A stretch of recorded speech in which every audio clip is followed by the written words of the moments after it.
What is it like for you to walk around with the size of your heart, to live in the prison that it's always your fault? What's that like? Suffering. Past hurt informs future fear. You do not fear the unknown. Why? Because you don't know what it is. How can you fear the unknown? What you're fearing is what your brain is superimposing on top of the unknown. So what we want to do in this Finding Freedom podcast is to be able to help you discover where you're not free. That's been the $1 million question. My biggest concern is that I'm just dealing with massive amounts of anxiety. It all began in 2019. A drunk driver hit me from behind. It was okay physically, but it left me mentally suffering. For 3 years after that, every single night was a panic attack. And I feel like as if I can't do normal things like normal people. That's just kind of like what I've been dealing with. How did you come across my work? Oh, this is a beautiful story. Okay. So, it kind of begins in 2019. I was in a severe car accident. And Okay. I used to work in the airlines, and I was in charge of weight and balance of the airplanes. It's a very stressful job, being in charge of that, because if you're off by a few pounds, then that plane can potentially crash. Everyone could die. And so for someone who's like 21, 22 at the time, extremely, stressful for someone who's so young, still developing, Yeah. And while doing that, it's when I started to encounter anxiety. So I didn't know what anxiety was. Okay. I was like, why am I feeling like this? Yeah. And it all happened when this one flight, like I can just never forget it. It was the first time I made a mistake. I was working a Honolulu flight, and those flights are huge, man. I'm talking about you have 400 plus bags going on that flight. Maybe 10,000 pounds of mail and freight as well. And every minute the plane stays at the gate, you get fined. The airline gets fined. And so I get in trouble for that because I'm the lead. So it's my job to ensure that that plane gets out on time and, of course, safely. What ends up happening then is that I'm noticing that I can't find this piece of freight. I'm calling everyone. I'm calling the tower. I'm calling low desk. I'm calling Atlanta, which is the headquarters, right? I'm like, hey guys, do you guys know what this is? Is it important? Do we need to put it on or not? Can I skip it? Can we put it on the next one? Because I'm running out of time here. I call my supervisor. My supervisor comes out. He's like, do you know what this is? I was like, no, I don't. He then tells me, he's like, hey, look, go on the headset and then just push the plane out. I push the plane out. Forget about it. I'm commuting, right, back to get home. And I'm in bumper-to-bumper traffic. That itself is already stressful, because you're not moving. Yeah.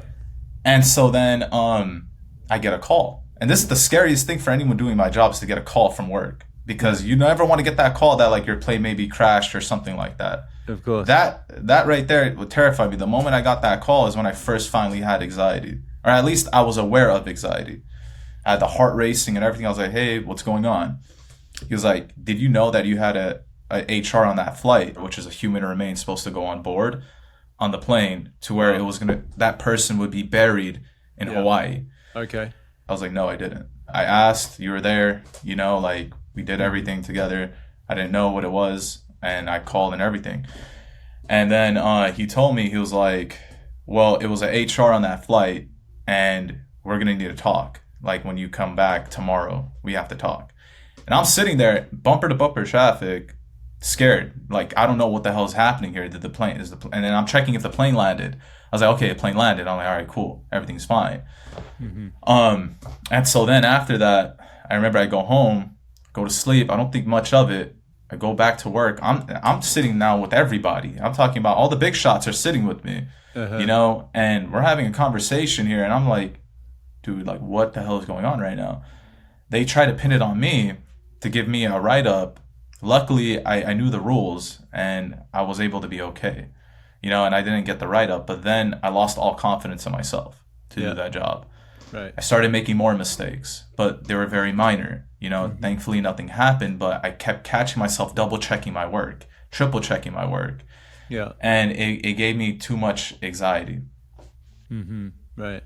So then after that happened, right, and is when I started losing all confidence in myself. Yeah. And I noticed that every time I got on the freeway, I would get massive anxiety.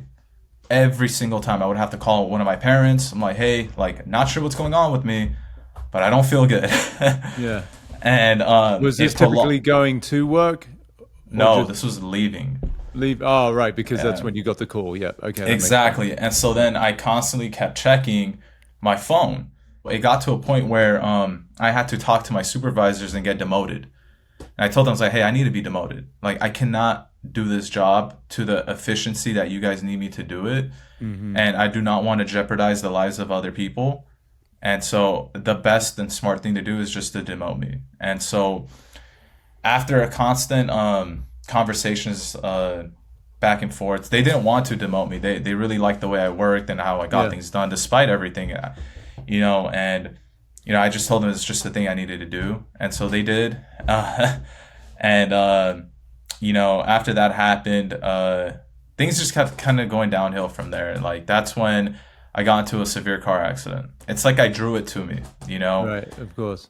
Out of nowhere, this guy driving a Fiat Spider. He's going 70 miles per hour, swerving lanes on the 405 bumper to bumper. And I split second see him. I'm like, oh, like, in the moment I knew it was going to happen, he hit me going 70 miles from the back, went under my car, spinned me, then T-boned me, and then I'm facing the opposite way of traffic. Wow. And I was just like, I did a full spin on the freeway, on a bumper-to-bumper freeway. I didn't hit nobody, which is the crazy part. And I'm in the left lane. I'm in the far left lane. Yeah. Too. And so as that happened, I'm facing the other way. And I remember that my airbags on the side of my window come out, and my head hits it, and I'm gazed, and I can't open my door to get out, and I'm stuck. Thank God there was this guy who out of everybody there, stopped, got out the car, went to the passenger side of my door, opened it, and helped pull me out because I was stuck because of how hard he hit me. And I'm a big guy. I'm 6'1". Right. So, like, it's not that easy to kind of, like, get in and out of cars and stuff. But so he pulls me out, and I'm in pain on my shoulder and in my neck. But thankfully, everything else, I'm fine. Maybe a little bruises and stuff, I'm okay. And he pulls me out. The guy ends up taking off. He runs. He gets out the car, runs, grabs his stuff, and just runs off the freeway.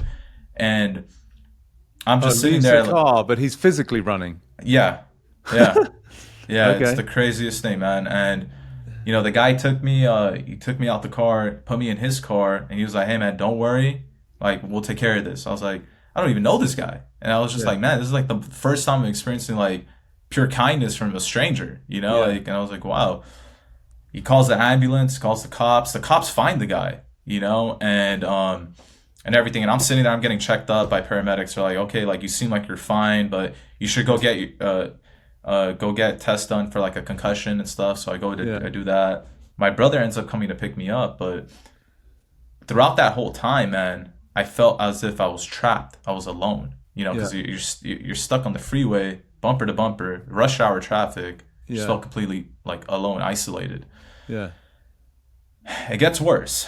So we're going there. That's okay. I appreciate your vulnerability. This is good. Yeah, no, it's fine. I've kind of talked about this a little bit now, where it's getting easier to talk about it now. Mm-hmm. So then, I remember I go home and I have a conversation with my mom, and I'm telling her, I was like, hey, like, I can't do this anymore. Like, I cannot physically work there anymore. Mm-hmm. After everything that's happened to me, I was like, I can't do it, And I remember her crying, telling me not to let go of that job. And I told her, I was like, I love you, but I got to do what's best for me. Yeah. And so I had to deal with that guilt of leaving a job that I know it's going to upset my mom, but I knew that I was just not capable of doing that anymore because of how demanding it was, stressful it was. And, I'm just a very young man at the time. Yeah. I don't know better, right? And so from May of 2019 till like March of 2020, every single night, not one night went by that I did not have a severe panic attack. Mm-hmm. Not one night at all. I could not sleep. Just at home. Just at home, constantly. Heart palpitations, like my heart's about to like jump out of my chest every single night. My stomach, I would have stomach pains every single night. I would feel like I can't breathe every single night. And not once did I take any substance, any alcohol, any drugs, any prescription. They prescribed me Xanax multiple times. I think I took it one time out of that whole period. Yeah. But other than that, I did not take anything. I just felt through all that pain. And I don't know, like, if I'm honest with you, and I've talked to like therapists and stuff as well. And I'm still in therapy, like trying to deal with these issues and stuff like that. Yeah. They told me they're all surprised that I'm still here, because like to deal with that severity of that Yeah. every single day, um, it's like a testimony, a testament to like the resilience I have. Yes. But at the same time, it takes a toll on your body, Yeah. as you're well aware too. Yeah. And so this is where I kind of stumbled across your work. This is the crazy part. So like, my brother would always tell me like, "Hey, you should watch Ed Milet." I was like, all right. So I started watching him, and then out of nowhere, this is like the peak of this pandemic is happening, and then this guy Peter Crone pops up. I was like, who the hell is this guy? I've never heard of him before. And so I watched it, and then that throughout that whole process, just a little bit of a backstory, I would always keep saying, man, if only I didn't have that car accident, if only that accident never happened to me, I would be okay. Yeah. I would be happy. I won't be miserable. Like, I will be living a good life, etc. And I just kept dwelling on that. But then once I watched you talk with Ed Milet, you said something, which is your famous quote: "What's happened has happened. Couldn't have happened any other way because it didn't." Exactly. And that's when things started to change a little bit. I started to let go of wanting that past version of myself. Yeah. And I started to accept what it is, what has happened. Like, this happened, it all happened for a reason. For what? I don't know yet. Still discovering it, slowly but surely. But it all happened for a purpose, a reason. And that's when I started accepting it. So now I have accepted it, but I'm still dealing with the backdrop of it, where not able to drive further, like far places. Every time that happens, it just takes over my body. The anxiety, the physical sensations, all take over, and then I shut down, and I don't know what to do from there. Like, I get terrified because it's it's a repeat of the same thing that's happened, even though it's not happening. And so then so yeah, that's kind of it. I don't know if you want to ask me anything else. I have like very sharp awareness, so I can answer truthfully. So, Yeah. No. You're a very smart cat. I can see that, and I really appreciate it. Yeah, I acknowledge your intelligence, your vulnerability, your honesty, and these are very scary things to go through. The significance of loading a plane of humans and not knowing if your decisions could impact their lives is huge. Yeah. The accident obviously was incredibly terrifying. So I get it. I really get it, and I'm glad that you're here, and I'm humbled that you wanted to share your story with me so that we could help you find some freedom, as is my main product, as you know. So I'm glad that for whatever reasons, your friend said, check out Ed Milet, and I popped up, and here we are. So I trust the unfolding of life, and we can use that to also include what you've been through thus far, right? So why is it in the whole series of 8 billion lives that are populating this planet, you happen to find me, you happen to submit a video, and you're here with me today, right? There's something that we can rely on in terms of trust, that this is all the unfolding of your life. And if this feels good to you, then I want you to understand that even what you went through, while scary and has created a lot of physiological imbalances with your anxiety and however it's affected your health and your sleep and all the things, we could say that is equally part of the unfolding of your life, right?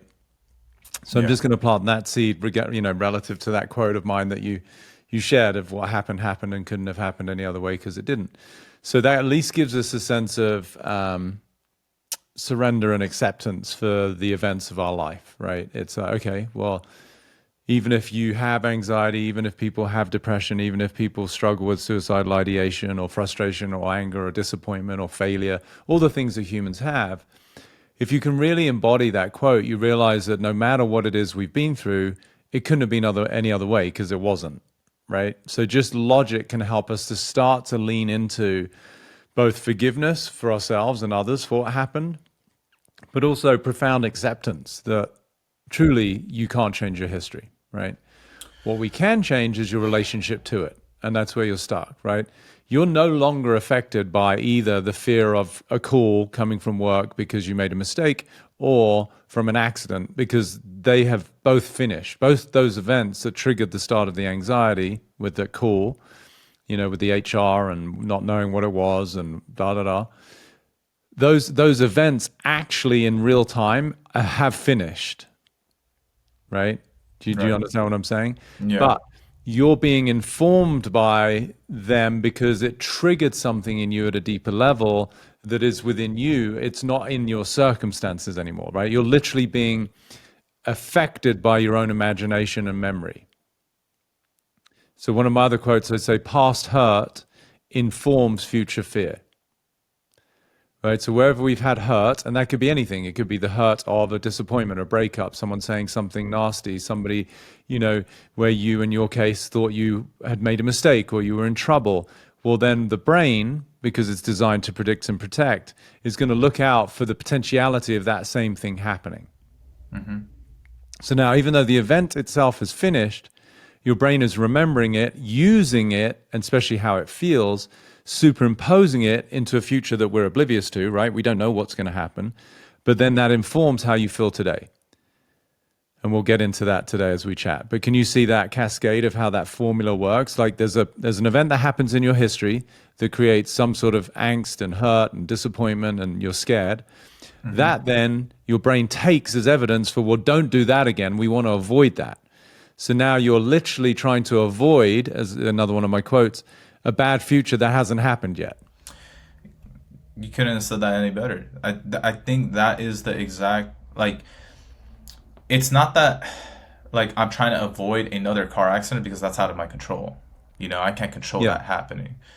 But it's the feeling that I get that I'm trying to avoid. It's that feeling of when I get on the freeway or when I have to go drive somewhere far, that scared feeling of not knowing, am I going to make it back home okay? Yes. That's the feeling I'm avoiding, man, because know, it's so intense. But Julian, listen very carefully. The fact that you're having the feeling means you're not avoiding the feeling. Right? See, a friend of mine once said, I'll do everything I can to avoid conflict. And I said, for that reason, you're in perpetual conflict.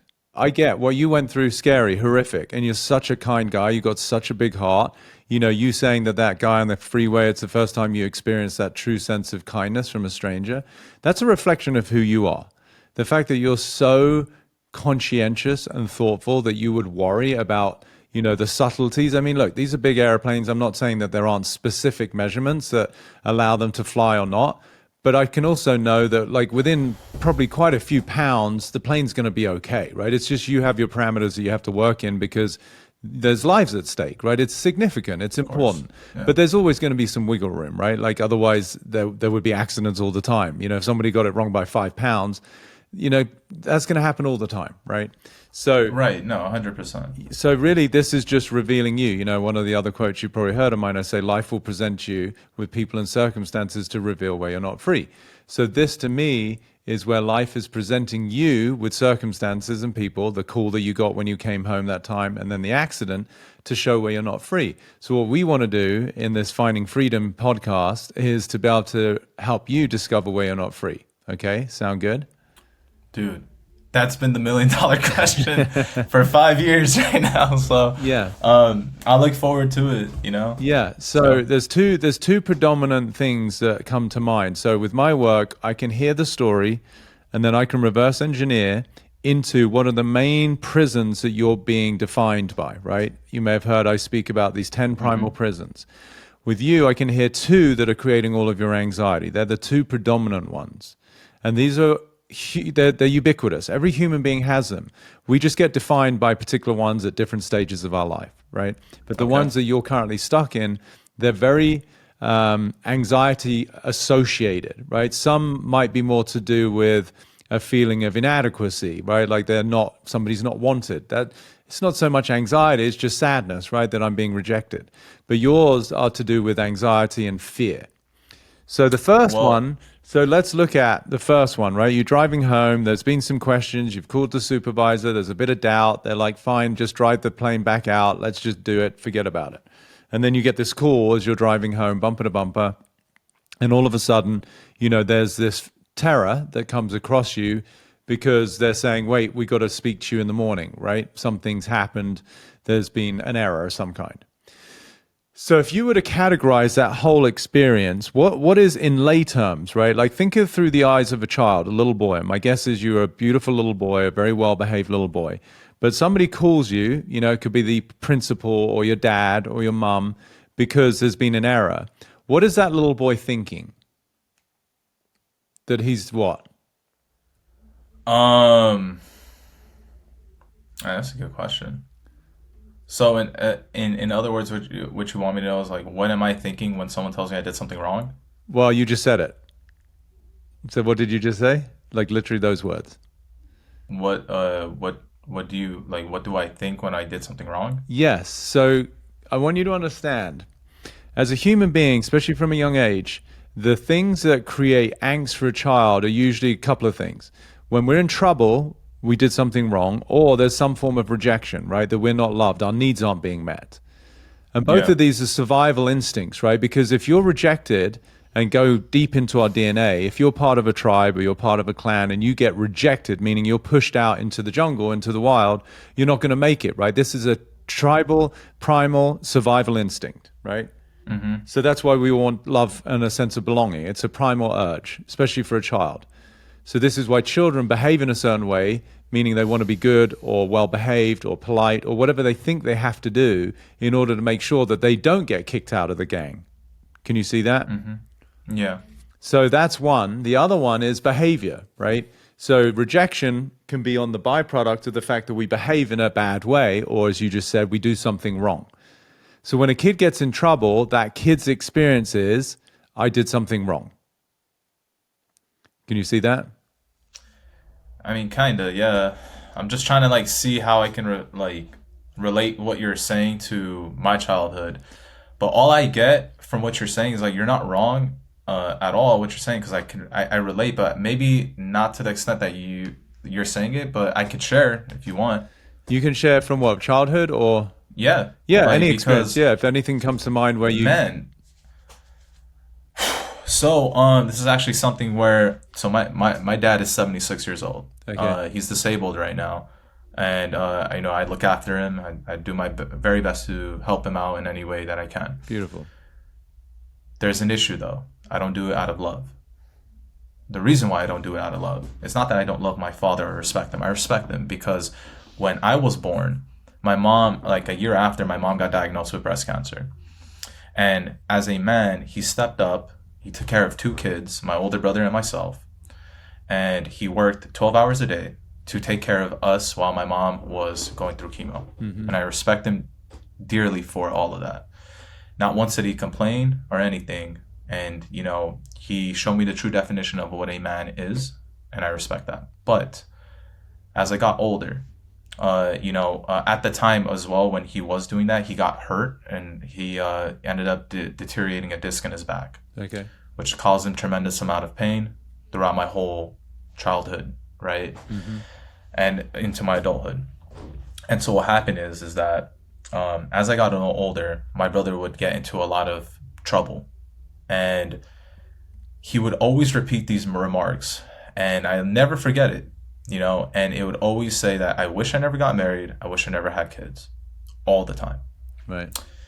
And, as that itself always made me feel not wanted. Yeah. Yeah. Right. And that's where you were saying what you were saying, which I totally relate to and I get. As an adult, realizing all of this and then realizing him getting older, I've tried to have the tough conversation with him and to be like, hey, like when you said this when I was young, it hurt me tremendously, and it doesn't justify, for any child to hear that. And I've always made a promise to myself whenever I have kids, no matter how angry I am, no matter how upset I am, no matter how hurt I am, I will never, ever utter those words because it was my choice to bring them into this world. Yeah. And I will never allow them to feel that feeling that I felt as a child. Yeah.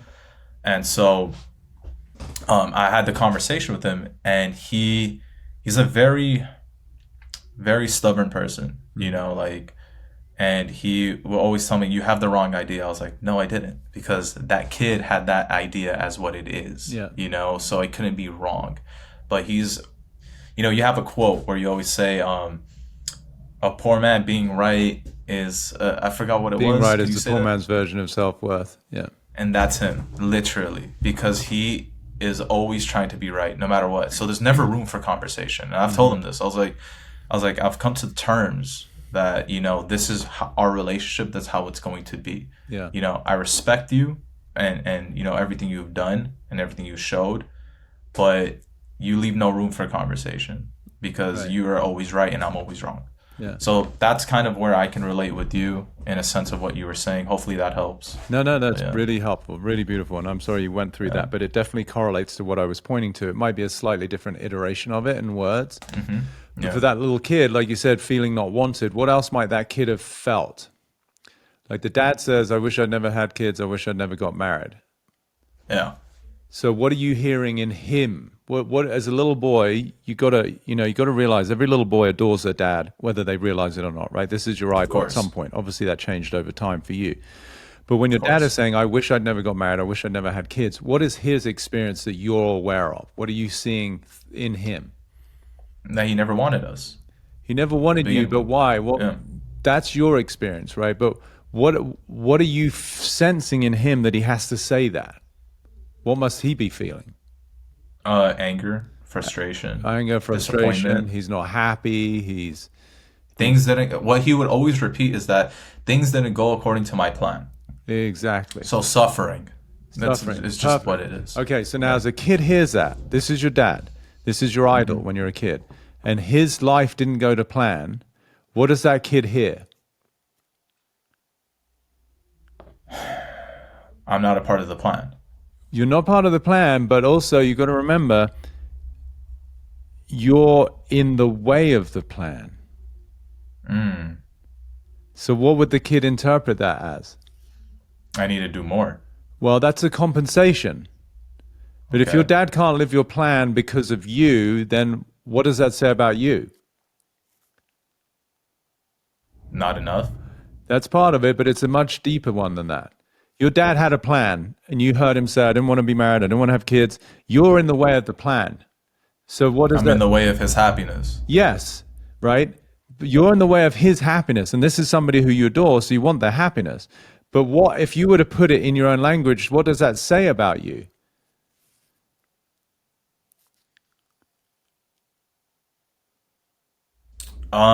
When somebody does something wrong, what's another way of saying that?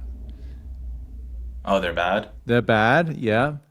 And in terms of guilt and shame, see, if you weren't there, your dad would be living his life, apparently, right? That's what he sort of implied and said. So Right. because he's not, then who's to blame? Us. And so how would you pay it? How would you put that in language? It's my. Fault. Now just try that on. That just gave me chills. No. Julian, it's your fault. It's all your fault. Feel the weight of that. Now you take that energy, that's how you see yourself. It's your fault. It's your fault that your dad can't live his plan. It's your fault that he's not happy. It's your fault that he's angry and frustrated. Now you become a 21, 22, 23-year-old and you're working at, LAX and you get a call. What gets triggered immediately about that HR and whatever was going on? Oh, it's my fault.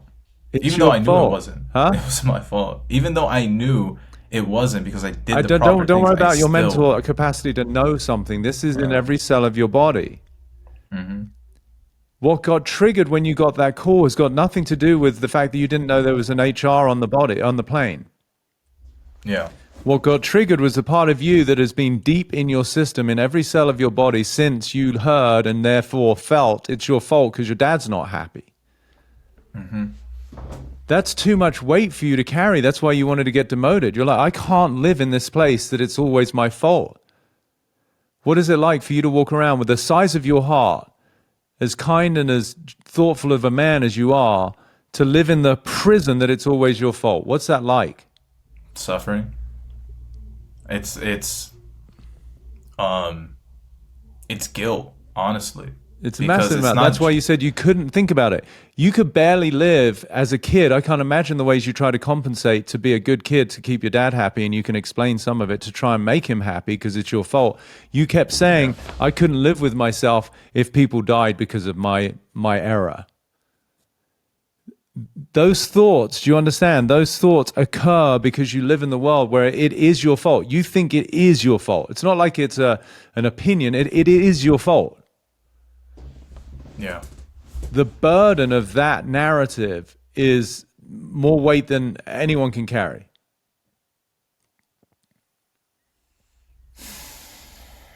That's the heaviness, my friend. That's the precursor to the anxiety. You're walking around the planet thinking you are responsible for everybody else's wellness. Now, you're not thinking of everybody else. It's all from the same core wound that was associated with your dad, but it's now been superimposed on to anybody that you may have some impact on. Like if you had a girlfriend and she got upset, I can't imagine what that feels like, the tightness in your chest, the tightness in your stomach, that you did something to upset her. Because why? Well, because you're looking through the lens of it's your fault. Right. Like this is heavy. Do you feel that in your body? Yeah.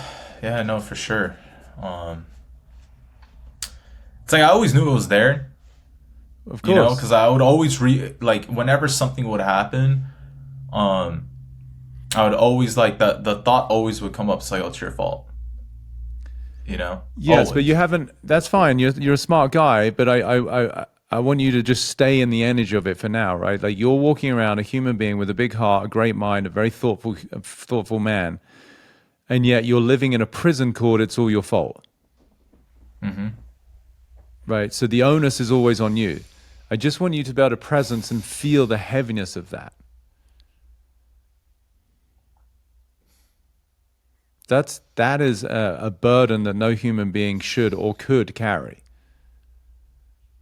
But we understand that little boy, when he hears his dad say things like, I wish I'd never had kids, I wish I never got married, you know, what's implied there is, I'm not happy, this sucks, I'm miserable, and it's all your fault. So that little boy took that on. What were some of the ways you compensated for that?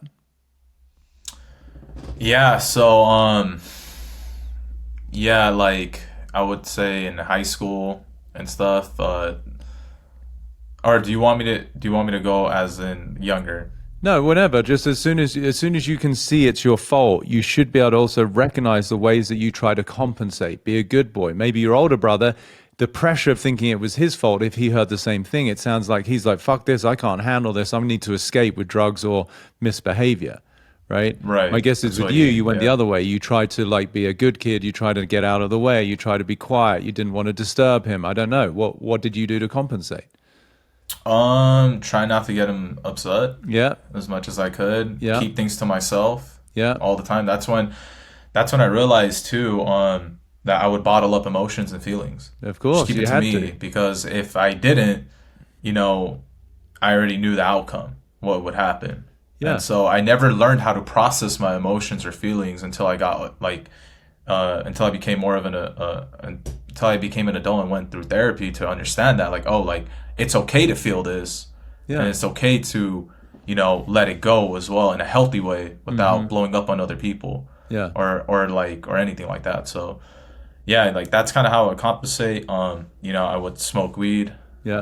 I would, you know, I was never much of a drinker, so like maybe like here and there, maybe with friends, you Yeah. know, in high school I'll have a drink, but mainly it would be smoking weed is Yeah. how I would suppress and compensate with everything, and then Yeah. just go back home, act like nothing happened. Yeah. Yeah. So you're dead inside because you're wanting to make sure that you don't in any way interrupt this man's happiness or get in the way of his plan, right? You can just see the whole world of it, right? You get the whole existence of Julian from the place that it's his fault, he's to blame. And for that reason, you better keep yourself in check. So of course it makes sense that you suppress your emotions. You don't want to create any kind of ruckus or chaos or disturb your dad at all. Exactly, yeah. Yeah. And therein lies the tension that sits in your body because you're not expressing your needs. You're not expressing your feelings or emotion. It makes perfect sense. You didn't do anything wrong. It's all a continuation of the world that you look at, and look through, which is that it's your fault, right? When that is your perception of the world, that is your view of life, you have to act in accordance with that. Can you see? I see what you're saying. Yeah. So if who you are is it's my fault, then all of your behaviors, your thoughts, your feelings have to be commensurate with that. They have to be an extension. Yeah. Amazing. Okay. So we get the world of it, right? So now I'm going to take you through a little exercise. I hope you're enjoying this conversation and even moved by it. And perhaps part of you would love to learn more, to go deeper and really understand the mechanics of the mind, whether it's to help yourself or others you care about. What would it mean to you to be able to break free from the subconscious limitations that hold you back and help others to do the same? If that's something you'd love to be able to do and to discover with it a new world of freedom and possibility, then I invite you to check out my mastermind. With over 30 hours of theory and coaching led by me personally, it's my most powerful and life-changing offering. You can find out more information at petercrone.com/mastermind. Okay, and back to the conversation. So, were you born in California, or where were you born? Yeah, I was born in California. I also do want to mention though too, Peter. I totally forgot to mention this. I don't know how it slipped my mind, but also when I came across your work in 2020, in April, I lost one of my best friends, got shot and killed. Okay. And then 6 months apart, I lost my other friend to overdose. Okay. Sorry to hear that. That's what I'm trying to say. Like, man, I have been through way too much. Yeah. For somebody my age, you know, like I've been through. Yeah. It's just a lot. But I forgot to mention that as well. I don't want to like. No. That's fine. Stuff, I appreciate it. I'm sorry for the loss, and I get it. And they're supporting actors in this bigger theme, right? So they're not the main event. But nonetheless, we don't want to in any way dismiss, the tragedy of that. But for now, I want to stay on point, which is that the one of the primal lenses you look through, the view that Julian has, is that it's his fault. We have already spoken about what it's like to live in that prison, right? It's horrific. It's sad. There's a lot of suffering. You're tight. You don't express yourself. You're always trying to do the right thing. You're desperately worried about doing something wrong. All of that, right? So if I cut you open, am I going to find a physical manufacturing label inside of your body made of whatever material, wood, plastic, metal, that says, Julian, born in California, it's his fault? No. I'm not, right? But this still does dictate your reality. So where is it's your fault or my fault? Where does that live? Oh, dude, it lives in my stomach. Well, that's how for sure. It lives in your stomach, in the sensations, which are the byproduct of where it actually lives, right? That's how it manifests in your physiology. But where is it's my fault? Where does that exist? What do you mean by that? Well, where is it? It's defining a reality. Is it in your kidney? Is it in your shoulder? Like, it manifests in your stomach as a feeling, but the actual words, it's my fault, where do they live? Probably, I would say, like, my shoulders. Okay, that's where it manifests in your body, right? But so it's my fault. I'm getting confused then. That's okay. You're doing great. Just stay with me. You're doing great. Okay. So it's my fault. It's not a physical manufacturing label. Like, it looks like you have dark eyes, right? So your dark eyes, if I knew how to read your genome, that's part of your DNA, right? So we could say that's in every cell of your body. It's part of the chromosomes. That's where we could find the precursor that is the expression of dark eyes. Make sense? That's just your anatomy. Okay. But as it relates to it's your fault, that's a perspective, right? It's a view. It's a story.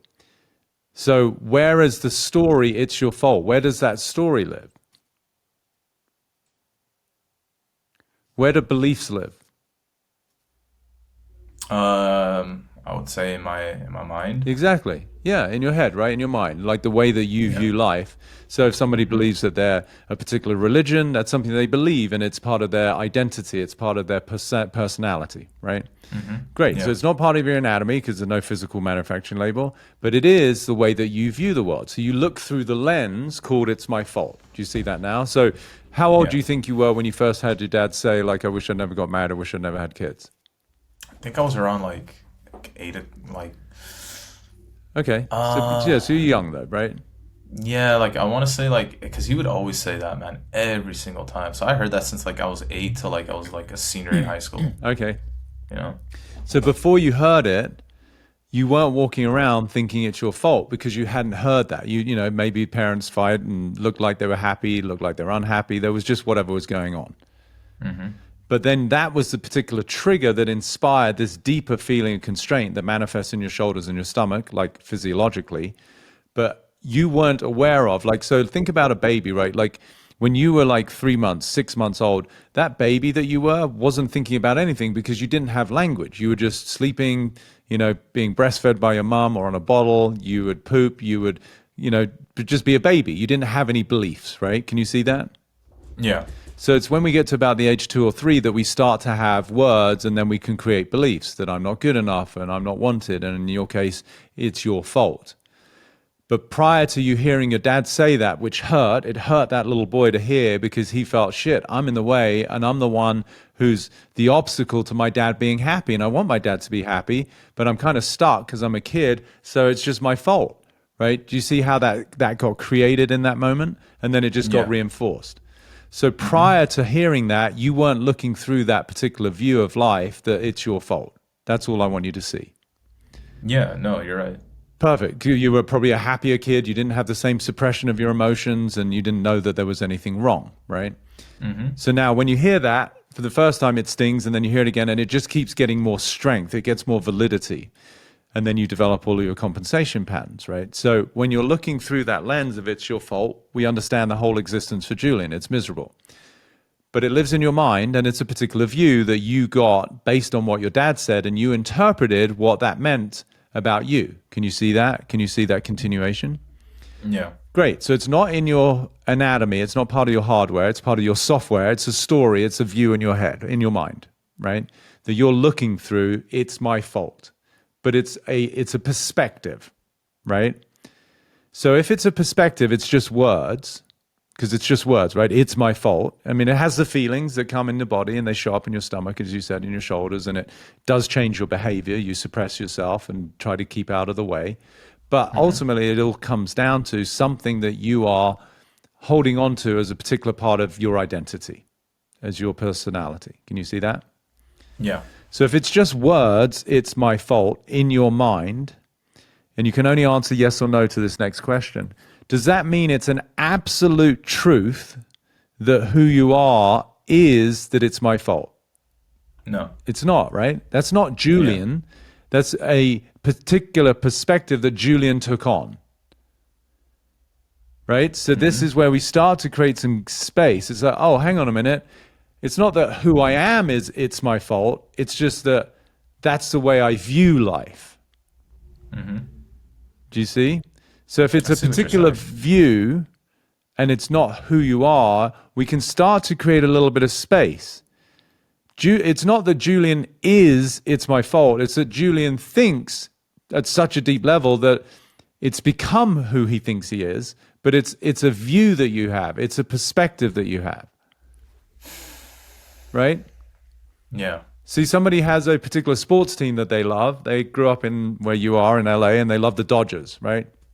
And they see someone they're playing, maybe the Yankees, and there's always been a rival for, decades. And so they don't like that person because they support a different team, right? Because of the view. It's not that they are a Dodger fan. They have a view about being a Dodger fan because they live in LA and maybe their dad was a fan and blah, blah, blah. But now automatically what that means is they don't like that Yankee fan that's a few rows ahead of them. They don't know that person. That could be like one of the most kind, loving human beings they could meet in their life. But because they got a Yankee shirt on, they're like, that guy's an asshole. Right? Just because of a view. But then that person could move, to Chicago. And then they make friends in the office and they fall in love with a girl who's brought up in Chicago, and the dad is a big, Cubs fan. And so he fits into the family. So he now becomes a Cubs fan. But he was a Dodger fan. I see. Because now he's got a different view. Right? And now he hates Dodger fans. Right? Even though he was one. Right? So, but what's happened is he's changed his view. What I'm pointing out to you, my friend, is you've got a particular view that for a kid, it's incredibly convincing because when we're young, we take it on like it's a truth. So you've taken it on like it's your fault that your dad couldn't fulfill on his plan, that he was miserable, he's unhappy, he's frustrated, etc., etc. But what we're learning today is that's a view, it's not a truth. It is your reality because it impacts the way that you feel and think and act and what go through with your body. But can you see there's a difference between a reality and a truth?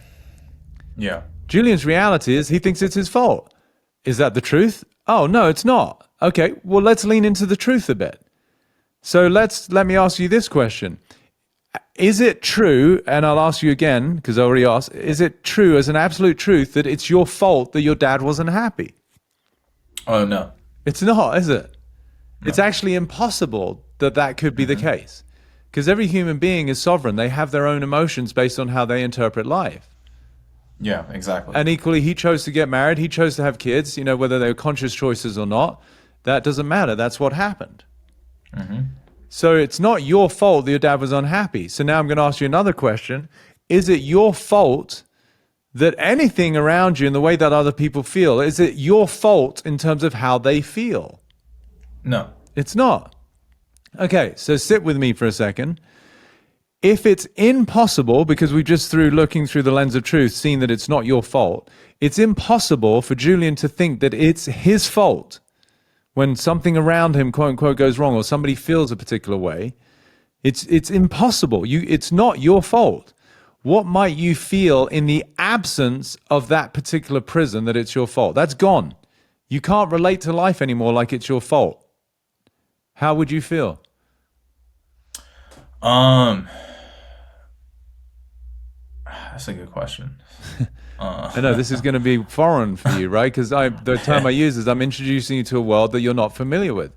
And I'm saying outside of the domain of your own actions, right? Like if you went over to the kitchen and you pick up a glass and drop it, again, I don't even like the word fault. Like you're responsible, you clean up the glass or whatever, but it's not your fault, right?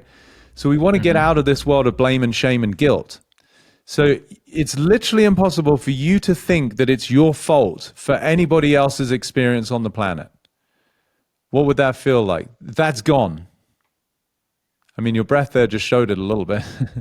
Yeah, no, it just felt like relief, like, okay, like I don't have to necessarily like please my family, and that's kind of already started not doing that, by the way. Like, yeah, good. By me pursuing what I want to pursue, even though they don't like it, I don't care. Yeah. Like I like it. So I'm doing yes. it. I'm going to say that you do care. We're just getting rid of the worry that's been there, right? Because you care Right. about your family. But so Of let's course, just stay yeah. with the question. You can see that you have looked through the lens. It's a view, right? That it's your fault. And for that reason, you've been super hyper vigilant. That's one of the reasons you're smart. It's one of the reasons you're so observant, because you're always looking out for who am I upsetting? What did I do wrong? But if that's all gone, everybody is responsible for their own experience. Everybody is responsible for their own state and their own feelings. It's not your fault. There you go. Nice exhale. Can you feel the relief and the freedom that brings for you? Because it wasn't that you were trying to please your family. You were trying to avoid the fear, the deep fear that it's your fault. Dude, it just feel like relaxed. Like seriously, like just relaxed. Yeah. Man. Isn't that beautiful? I haven't felt like that in a while. Yeah. Just feels like it's not a lot. I don't have to carry like the world on my shoulders to please them. Amazing. You know what I mean? Like it just feels like I can put the cup down. Yeah. In a sense, So like it does feel like a lot of relief. Like okay, like because the thing is too, which I love that you mentioned. It's like I find myself always having to, if I'm not in the best of moods, to like put a mask on. Yeah. Like okay, no, I'm happy. Like don't worry about it, even though I'm not. Right. Just so I can avoid the whole like either them throwing it into my face, like oh it's because you're doing this and that, you didn't do this, and like all of that. So like I totally get what you mean. Like it would just feel like what, like take it or leave it. Like that's how it would feel for me. It's like okay, like take it or leave it. Like I'm not responsible for how you feel. That's your doing. Like I'm only responsible for how I feel and how I react based off whatever you're doing. Absolutely. And now you also get to be responsible for expressing your feelings. Yeah. To actually allow yourself to be expressed. Isn't that beautiful? Mm-hmm. It's Because much relaxing too. So relaxing. Yeah. Yeah. Ooh, there you go. Yeah, welcome to this new world called freedom, right? Yeah, for sure. That's a good smile right there, isn't it? That's a joyous smile. Man, yeah. Yeah, you become Seriously. way too serious because as much as you suppress your hurt, and I understand why you do it, and you suppress your frustrations because you don't want to rock the boat, that also suppresses your joy because they're all tied together, all your emotions, all your feelings. For you to be so much more open with everything that you experience would be a gift not only to you, but the people around you who genuinely care about you. Oh, true. Yeah. So that's number one, right? Is that you've been walking around in the prison called it's your fault. Is it your fault? No. Was it your fault that your dad was unhappy in a marriage? Was it your fault that you were a kid that brought into the world with your mom? Is that your fault? No. No. Great, so you can let that go. It's not a truth. You played the role really well. You look through the lens as though it was like for you, it was truly the way it is. It's not. We just Yeah. can completely discard that reality. Now, you happen to be an incredibly conscientious, kind, loving, thoughtful human, so you're going to be, quote unquote, responsible. You know, if you said something that offended someone, you'll be responsible, but it's not your fault. It's like, we're all works in progress. Peter Crone could say something that might be offensive, and I'm like, oh, I'm sorry, I didn't mean it that way. But it's not my fault. It's just where I get to be accountable. Do you see the difference? Man, I'm so huge on accountability. Of course you are. Like That's that's defined your whole something fucking world. that true, yeah, but I'm very just self-conscious as well, like knowing that if I am at fault, like I'll take full accountability. I used to be very stubborn, man, and Of course, you know, because it was I've learned it to. was too painful for you to go there because that was that deep Yeah, wound. So let's look at that one exactly. call that you got on the highway, so you don't have to worry about getting on a fucking highway again. When that guy called you, whether it's the supervisor or whoever, and said, "Hey, we're going to have to talk," was it your fault in terms of what you did? No. No, it wasn't. We could say maybe at most, at a stretch, it was your responsibility because it was part of your job. But it sounds like within the scope of your job, you did everything you could, which was you called the tower, you called your supervisor, right? So if you had just said, fuck it, I don't give a shit, then yeah, we could say, well, you were responsible. And I would still say it wasn't your fault. You were just being irresponsible. Can you see the difference? There's a difference. Most people think of responsibility to do with fault. To me, responsibility is more to do with ownership, accountability. Fault has got guilt, shame, blame, everything around that world. There's no win there. Right. Responsibility is empowering. It's like, okay, I can be responsible for that. But it's not my fault. I'm doing the best I can within the realm of my current awareness, right? You see? Yeah, I see what you mean. Very different. Very Yeah. different. So yes, you're super responsible. That's amazing. I'm not worried about that. And if you were to do something or upset someone, it's like I got T-boned by a guy in a car too when I was on my Vespa.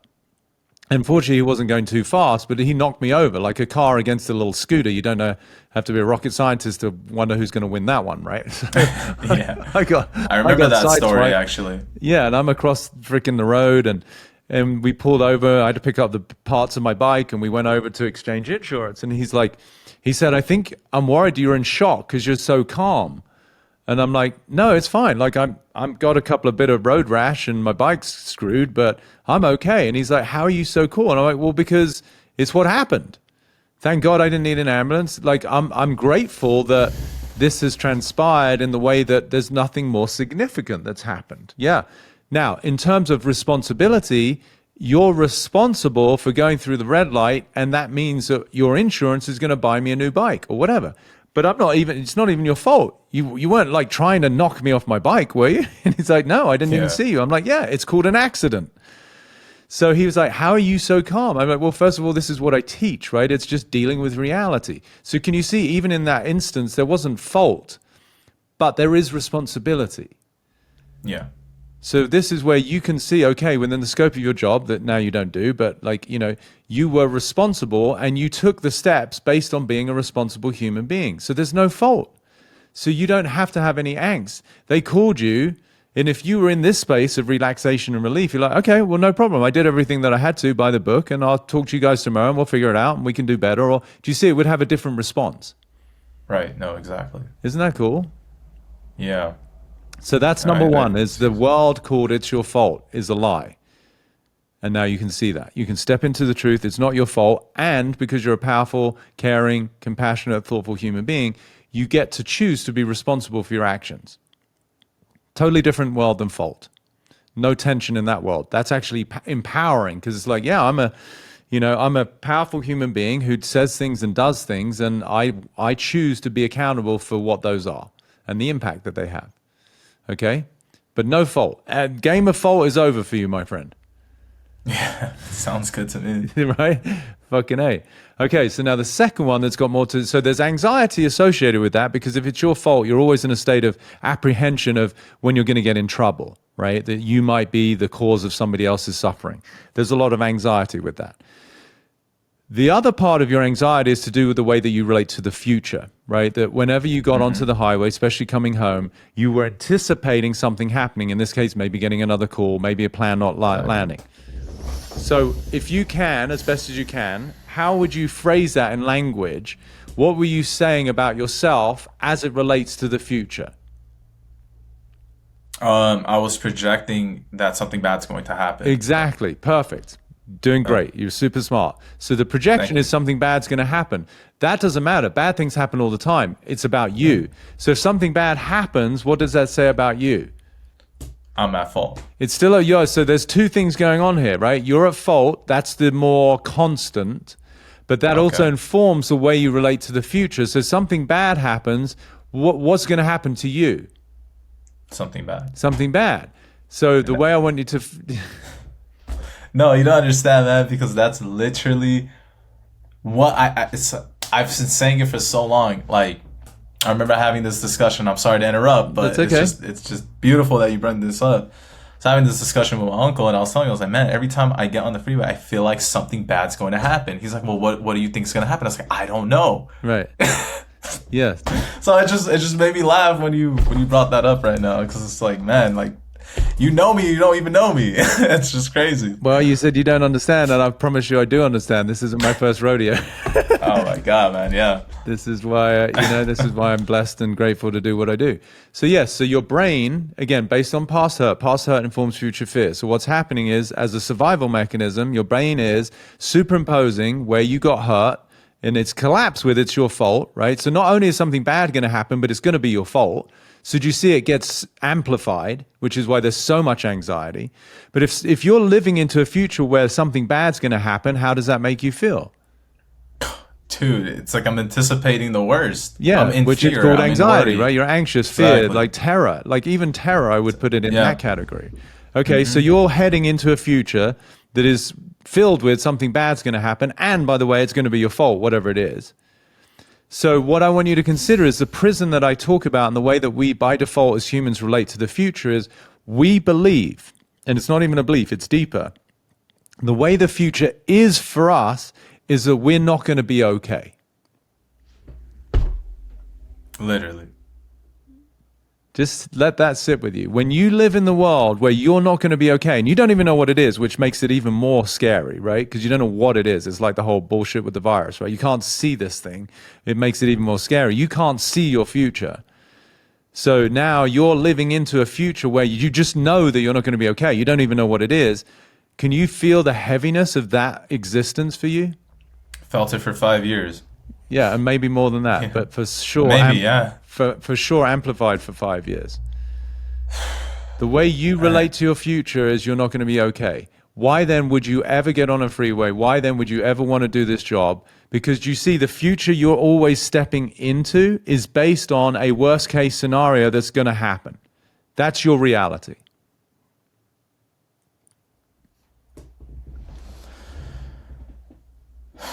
Yeah, that's heavy, isn't it? Bro, I've been carrying that for so long now. You and every other human being, especially those who deal with anxiety. Because your brain is anticipating a worst case scenario that is a reflection of some past hurt that has you in the present moment be in a state of terror and anxiety based on your own projection of something that hasn't even happened yet. That's the start. That's where we want to start to see how ridiculous this is. It's human, so it's not a judgment, but in the way that it works, you're literally terrifying yourself based on your imagination of something you can't anticipate. Welcome to my life. Yeah, welcome to the madness that's called being Man. human. And you are doing an incredible job, because most people, that is sufficient for them to smoke weed, to drink, to do prescription drugs, to whatever it is they have to do. The fact that you aren't on the Prozacs and the Xanax and all this stuff is testament to how strong you are. But it doesn't in any way diminish or eradicate the feeling of angst, your stomach, your shoulders, the feeling of anxiety and nausea and everything that comes with that. But because you're so smart and you're so powerful and you're with me, I want you to start to see the insanity of what you're doing to yourself. And it's not even your fault, because it's all automated. This is a survival mechanism. Your brain is doing its job, but we want to absolutely override that program. Okay? So you said something earlier around the future, when you said to your uncle, like, I'm just so worried, like something bad's going to happen. And he said, well, what do you think is going to happen? And you said, I don't know. Because that is the truth about the future. Exactly. You don't know what's going to happen. But really get that. You don't know what's going to happen. People say they fear the unknown. I'm like, no, you do not. You do not fear the unknown. Why? Because you don't know what it is. How can you fear the unknown? What you're fearing is what your brain is superimposing on top of the unknown. What your brain is filling into the I don't know with some worst case scenarios. There's another accident, you're facing traffic, another plane goes down, whatever it is. When you have those thoughts, it creates all sorts of anxiety.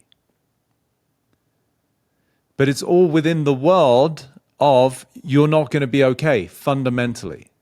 That's the catch-all, do you see? Like, it's your fault is the catch-all for your dad and the marriage and the kids and the plane and the phone call as you're driving home from work. The catch-all is, whatever it is, it's my fault. And in terms of your future and how you relate to it, it doesn't matter what. It's just you're not going to be okay. Can you see that? Bro, that's literally it. That's literally all of it. Like, because logically, I know, like, I'm okay, but I'm not, like, it's hard to explain. No, you don't have to. I got it. Listen, I came up with this whole system. I know what I'm doing here. So you're looking through the lens. Now, so stay with me. So when you live in the world of you're not going to be okay as it relates to wherever you go, whatever you do, the future you're stepping into, can you see that is anxiety? Yeah. So, because you see, life is, in terms of our human experience, is linear. We're coming from a past, apparently, going through the present, and we're heading to a future. But we're never going backwards, right? So if you're always heading to worst case scenarios, then you always have to be in some state of fear. Mm-hmm. And you'll get relief every now and again, whatever. Maybe you get some good news, or you got home safe, the car, and then you can just breathe for a second because you're not necessarily moving forward. But anytime you move, in this case, get on the freeway, you're moving, right? So if you move, your relationship to moving is into the future, like all of us, and your future is filled with doom and gloom. So then in the moment, you have to be scared. That makes so much sense, man. That itself right there makes so much sense. Good. Well, this is why we're here. Now I understand, because that, like, oh my God, man. Okay, keep going. I'm sorry, keep going, because now I understand. Now it's Great. it's clicking. Yes, good. So we want to so what we do here in terms of finding freedom is we want to be able to bring awareness to the prisons that you're in. As I said, I delineate many of them. There's 10 primal. You've got 2 that we've discussed. The old world of it's your fault, and now this other one where you're not going to be okay. That's a prison. And you're experiencing anatomically, emotionally, physically, all of the byproducts of living in a prison, a hell. It's a view that is not a truth. All the prisons are lies. You saw that it's a lie, that it's your fault. It's how you felt, and it's dictated you in the way that you behave and suppress your emotions and don't rock the boat and blah, blah, blah. But now the same lie, you're not going to be okay, is the way you relate to the future, which gives all of your anxiety, all of the worry, all of the fear, the fact that you actually change your behavior. I don't want to get on the road. I actually want a demotion. Do you see? This is all because you can't face the pending doom of your own imagined worst case scenario future, which is logical. It's just all based on a lie. Because what do you know, literally, what do you know about the future? Nothing. Nothing. Nothing. This is how I started my career 25 years ago. I got to 3 words. I was so worried about whether I'd see this girl again. Was she with somebody else? Would I find love again? And I realized the truth was, I don't know. I don't know. Why? Because the future's fucking uncertain. Yeah. And then what we do as humans, because we're humans and it's adorable, it's kind of cute, it's asinine, it's ridiculous, it's not intelligent, we put our own concerns into the unknown and then we worry about our own concerns. Think about this. You've got one brain. Your one brain is superimposing, literally imagining worst case scenarios based on the generation of this prison that you're not going to be okay, meaning that is the foundation for the thoughts, right? If we live in the prison, you're not going to be okay, then you have to generate thoughts consciously that are associated with that. Do you see that? Mm-hmm. Same brain, the same brain that just made the worst case scenario. You're going to be in an accident, the plane's going to crash, whatever. That same brain then is like, well, shit, how do I avoid that? Do you see how your brain made up a problem and then your brain is trying to avoid the problem that it made up? That it made up, yeah. It's crazy. Right. And then you wonder why people drink so much and they're on medication. So, my friend, what do you know about the future? Nothing. Nothing. Okay, so I'm going to go through the exercise again with you. If I cut you open, am I going to find a physical manufacturing label that says, Julian, born in California, he's not going to be okay? No. Okay, so it's not part of your actual hardware destiny. So where does I'm not going to be okay live? In my mind. In your mind. And what is it made up of? Nothing. Well, it's got something, right? Words. It's made up of language. Okay. Yeah. Just like it's my fault. It's a belief. It's based in linguistics, right? Mm-hmm. Okay, great. So you're looking through a lens of words, literally sound. I want you to get this. Your whole life, the anxiety, all the things that have dictated your behavior, the suppression of emotions, the choices that eliminate certain things in your life that you would do otherwise. All of that is because of sound. And the sound is, I'm not going to be okay. When you really get that, it's crazy that sound, words, I'm not going to be okay, completely suppress your ability to be free. You see that? Yeah. So if like it's just words, it's just a view in your mind, it's not part of your physicality, there's not a manufacturing label. Is it a truth, an absolute truth that you're not going to be okay? No. No, we have no clue. Right. So now listen, in the absence, because it's not a truth, I can't say you're going to be okay because I don't know what that means either. I still don't know. But what I can categorically tell you, Julian, is you're not, listen to this language very carefully, you're not going to be okay. Double negation, double negative, right? So if you're not going to be okay, we remove the not going to be okay. So now you walk around the planet in the absence of the fear that you're not going to be okay. It's gone. How could you feel? Present. That's a good start, isn't it?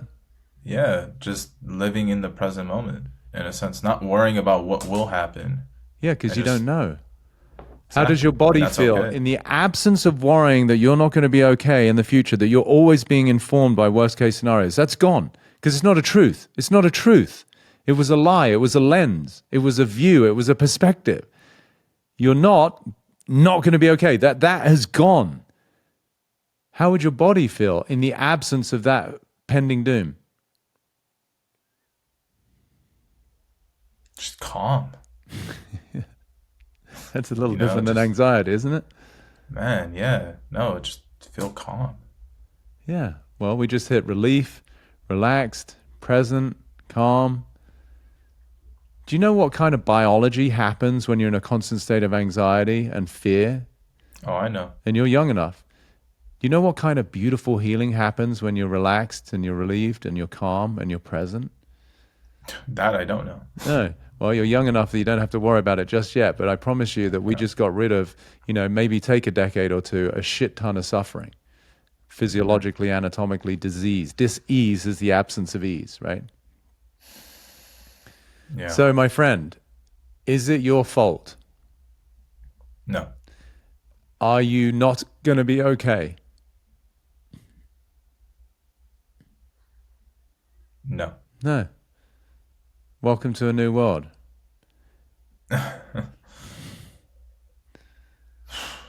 Yeah, it's a little jarring, I know, because as I said, I'm introducing you to a world that you're not familiar. This is the world that is based in freedom, love, possibility, and vitality.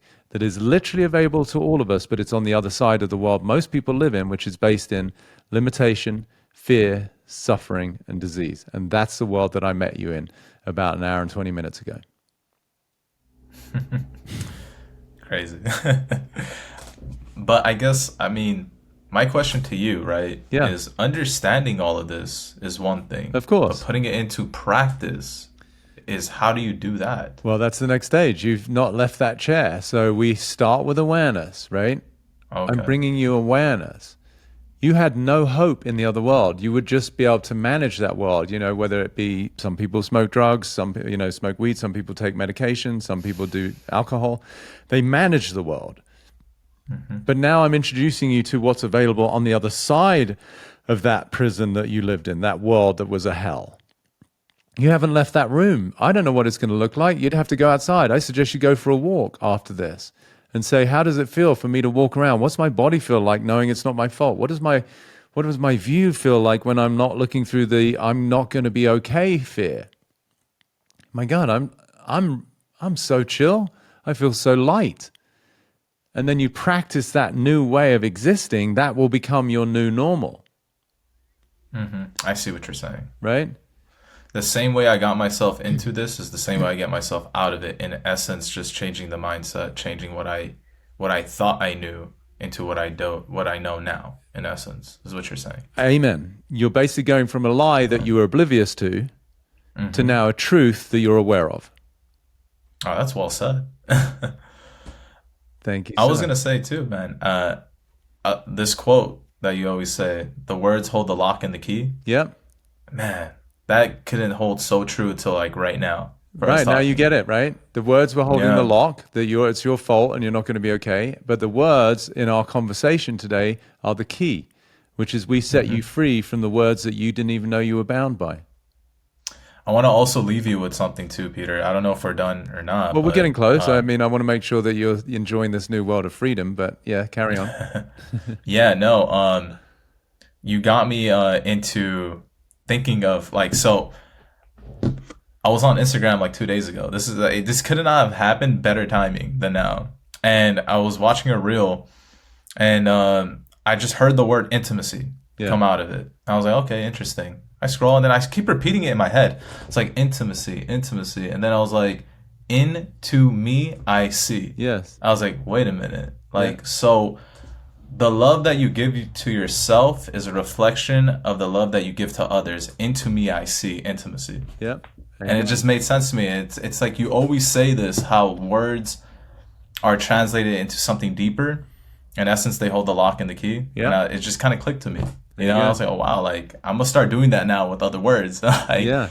what do they really mean? Amen. That's the inquiry. So this is the work that we Yeah. just did, is we're investigating the validity of the words that were binding you. But the trick is, and why I do what I do, is most people don't know the words that are binding them because they're blind spots. They're deep in their subconscious. I see.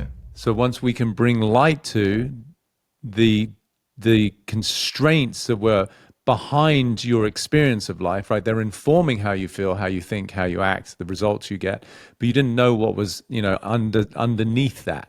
So we bring awareness to, it's my fault. Wow, I could really see that. But is that true? Oh my God, no, it's not. Then everything that was on top of that just dissolves. That's again why my expression is I don't solve problems, I dissolve them. I'm not solving your anxiety. No one can solve anxiety. You dissolve what is the precursor that creates the anxiety, Exactly. which was it's your fault and you're not going to be okay. That is a hell of anxiety, those two together. That is someone who's super hypervigilant, who is always worried about what he's going to do and making a mistake, doing something wrong, taking an action that could have an impact not only on him but others. That is a hell based in terror. And now you're on the other side and they go, oh, that was all informed by the lie that you were oblivious to. And now you see the truth that you're aware of, which is, it's not my fault. I'm responsible for my impact, for sure. That's different. And I'm not going to be okay because I don't know what the fuck's going to happen. And in that world, you get the relief, the relaxation, the calm, and the presence. That is literally, quite literally, a different human being. I mean, from walking in to where I'm at right now, I feel way calmer. That's for sure. Yeah, Just understanding all of that, it's like, okay, like I get it now. yeah. You know. You're literally a different human being. I don't use those words lightly. Now, ironically, you're Hmm. more Julian than you've ever been because True. this is your true nature. What you had learned is to become normalized with anxiety. But what we're doing is revealing your nature. This is more natural, which is to be at peace because you're living with intimacy with reality, which is, I don't know what's going to happen. I'm doing the best I can. I'm a kind guy. I don't want to hurt people. I don't want to, bring any harm to anybody, but I'm not perfect. And I'll be responsible if I say something that's offensive or I take an action that has an impact. That's okay. That's just called, being a good citizen. But to be Hmm. living in a perpetual state of it's your fault and you're not going to be okay, that's hell. Literally. Yeah. Well, welcome to heaven on earth, my friend. Appreciate it. Thank you. Yeah. Um, What a joy to be with you. You've got such a great heart and such a beautiful mind. And you will, over the next, few days and weeks, just take your time. This is what I call post-egoic surgery, right? This is a lot that we went through. So just when you go home from any kind of hospital surgery, take it easy, drink lots of fluids, get plenty of sleep. Don't try and figure it all out. Make some notes. Really reinforce for yourself, the fact that, oh my gosh, I was living in a hell of my own, creation, not my fault, but it was, an oblivious hell that I was in. And now I can see that that's not a truth. And in the absence of that truth, whew, I get to live in a world of freedom. yeah. And then you practice that, and now sometimes you'll feel the anxiety come in, and then you'll realize, oh, I'm anticipating something bad's going to happen, or somebody will say something and you'll slip into, oh, it's my fault that they're upset, or those, you're young enough that those are going to dissipate pretty quickly. The older we are, the more sort of intact and ingrained those prisons are. But you're young enough that, boy, I think, within a few days, a week or two, you'll be like living in a world of complete bliss. Man, I hope so. I Yeah. really do. You And then know, there's because still life to deal with, right? Like I've created this mhm. whole system. I've been doing this for like 25 years, and I still have the stuff that I have to deal with as a human, right? It's not easy. There's Sure. heartache. There's stuff to deal with. The circumstances of life, but at least we can get rid of the suffering, and we just handle life itself. Sound good? Sounds good to me. Yeah. Well, it's a joy to be with you, my friend, and it's a real honor and pleasure to help you find freedom. Before we do our 30-day check-in, I just wanted to remind you to check out some of my life-changing offerings. For my 3.5-month deep dive with over 30 hours of theory and live coaching, all led directly by me, please check out my mastermind at petercrone.com/mastermind. And to join my freedom membership with over 100 hours of pre-recorded programming covering everything from anxiety to relationships, health, financial freedom, as well as recordings of all my live events and Q&As, please visit petercrone.com/freedom. Well, here we are again. I hear that you might have had a couple of breakthroughs or epiphanies, so I'm curious to hear where you're at. Man, a few would be an understatement, but I would like to say one, I've changed my relationship with time. So now, Great. instead of time being an enemy, it's more of a friend now, which is beautiful. And I did that by changing my belief, right? And it's funny, it just stumbled upon me. One day, I was so frustrated that I wasn't where I wanted to be, Yeah. and then the thought jumped in my head, and I was so aware of it, and it was. I'm wasting more time being impatient rather than being patient for what I want. And that became my new belief with time now. And so Yeah. now I'm no longer in resistance with it. I'm flowing with it because I understand that if I be patient, I'll end up eventually getting what I want, Yeah. you know? It's just a matter of when. And guess what? The best part is I have a lot of time.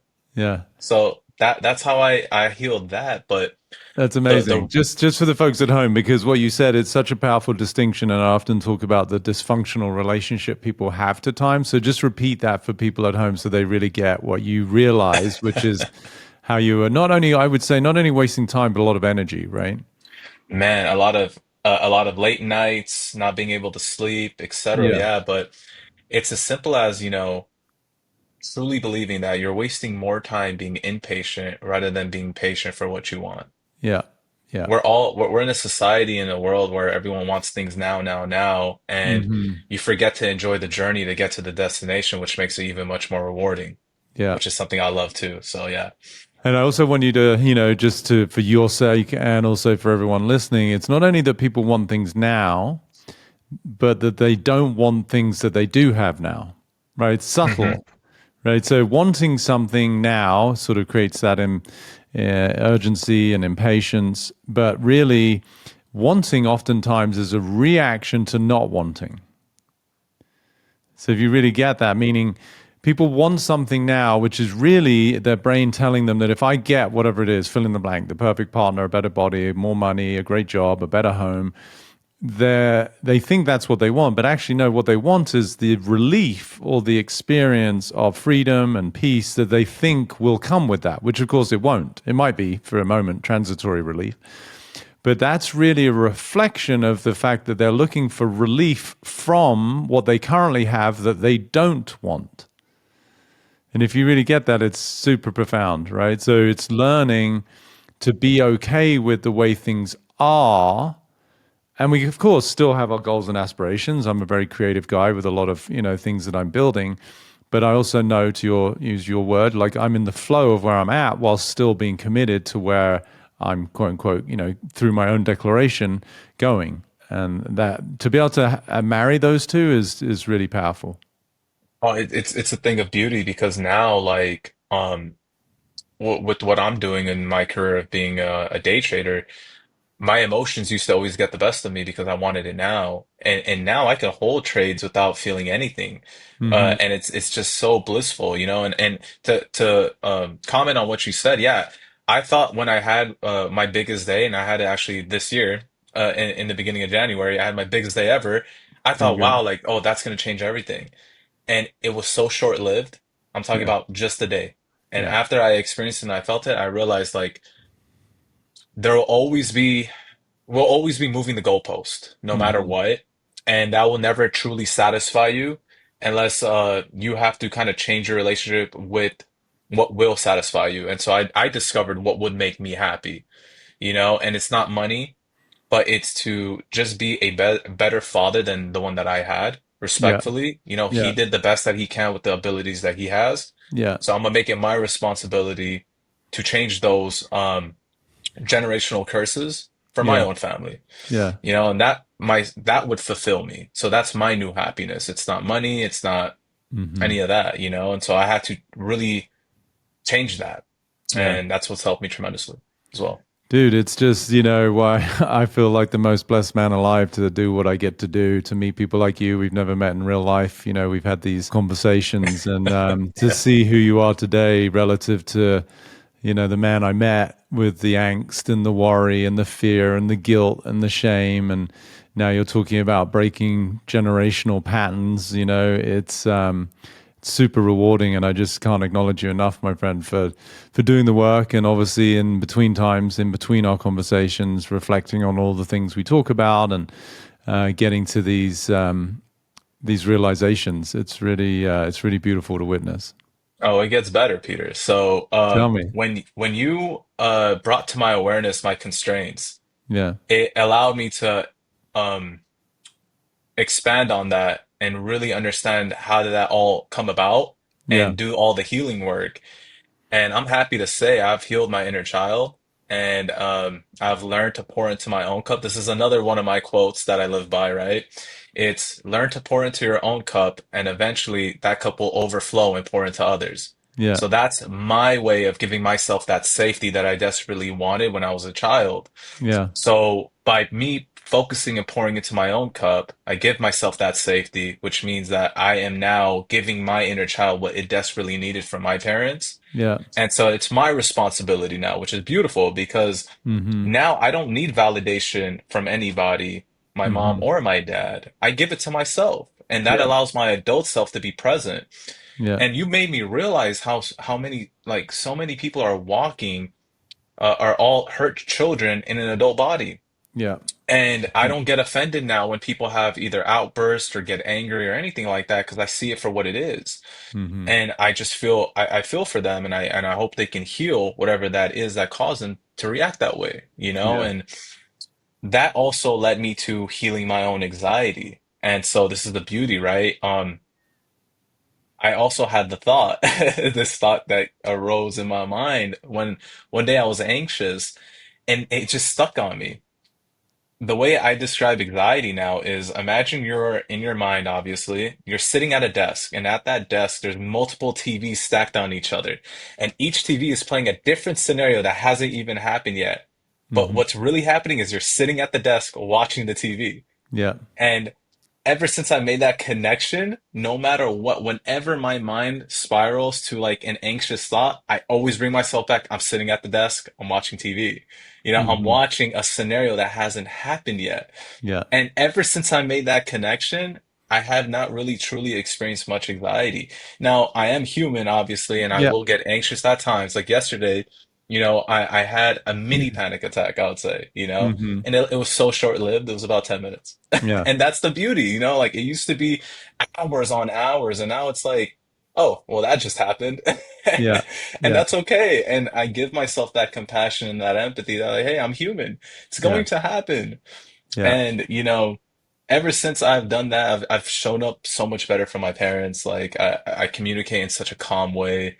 I'm less anxious. I'm less resentful. I've made peace with them, and I truly understand that they did the best that they possibly can with the abilities that they had. And, Yeah. did I deserve that? Absolutely not. Yeah. But it is my own responsibility to take Hmm. care of that and Yeah. heal that. And Yeah. I've took it onto myself, and that's what I'm doing now, which is beautiful, and that leads me to another quote. Yeah. Don't build confidence, build evidence, and Mm. confidence will follow. So Nice. these are like my new beliefs, and like Beautiful. you've helped me develop this stuff, and it's an Yeah. amazing thing. Yeah. Dude, it's just really gratifying and satisfying for someone, as myself who genuinely cares about people that I get to work with. And obviously in this Finding Freedom podcast, like it's just a beautiful opportunity for you as the person in the hot seat, but then everyone out there in the world, the millions of listeners, to recognize these same attributes within themselves, these same limitations, this what I call the old operating system of what it is to be human, right? Where people are living from limitations, fear, and suffering, which then creates disease and dysfunction. And you had all of it, right? And now you're stepping into this new world where you're coming from freedom, love, possibility, and a newfound sense of vitality and harmony, right? It's an entirely different existence. So just thank you for, continuing to do the work, trusting, my counsel, wanting to show up in the first place, submitting your videos to be on the show. It's really gratifying. It's borderline miraculous, even though it's physics, right? Because you understand using your analogy, which is great, sitting at a desk watching all of these fictitious screens, because it is all made up. One of my quotes, I say, you can't help but laugh when you realize the only thing upsetting you is your own imagination. And you were definitely in that realm. Oh, I was living in it for sure. Yeah, yeah. And so now you get to recognize that, you don't need to upset yourself. You don't need to create your own anxiety. It's all fictitious. And it's, again, human. And so we have compassion for it, but it's not necessary. There's a great quote by, I forget who it was. It's one of these Greek teachers. And he said, it's the mark of an intelligent mind that can entertain a thought without having to believe it. That's powerful. Right. So you Wow. can entertain the screen, but you don't have to believe it. Like you can be Mhm. present with the part of you, call it your inner child or the ego or the personality that is based in some sort of constraint or suffering. And you can hold space for it, but you just don't have to believe it. It's like, when a parent, an actual parent is listening to their kid tell some story of fear, the parent isn't scared, but they can have compassion for the kid's reality, right? They're not going to suddenly freak out because their kid thought they saw a ghost. The kid is scared, that's okay. But the parent just holds the space for that and doesn't necessarily have to fall into the well with the child. So it's great stuff, my friend. It's awesome. Is there anything else you want to share? I mean, this is just, this is gravy. This is beautiful. Oh, absolutely. So, originally I came because my issue was driving. Yeah, And especially on the that is freeway. Yeah. Yeah, correct. Yeah. And so that is actually something I'm still working on. Okay. But I made a recent discovery that at first I thought I'm having anxiety when I'm driving, but I no longer have anxiety anymore. Great. So I know that when I'm driving, it's something else that's happening. And I recently discovered that it's PTSD. And I know it's on the Hmm. same spectrum as anxiety, which Yeah. is totally fine. So what happens due to the awareness that I've developed to understand what's going on within my whole body is no thought activates it. It's just right away it's a response. It gets triggered Hmm. due to the event, obviously, of driving. Yeah.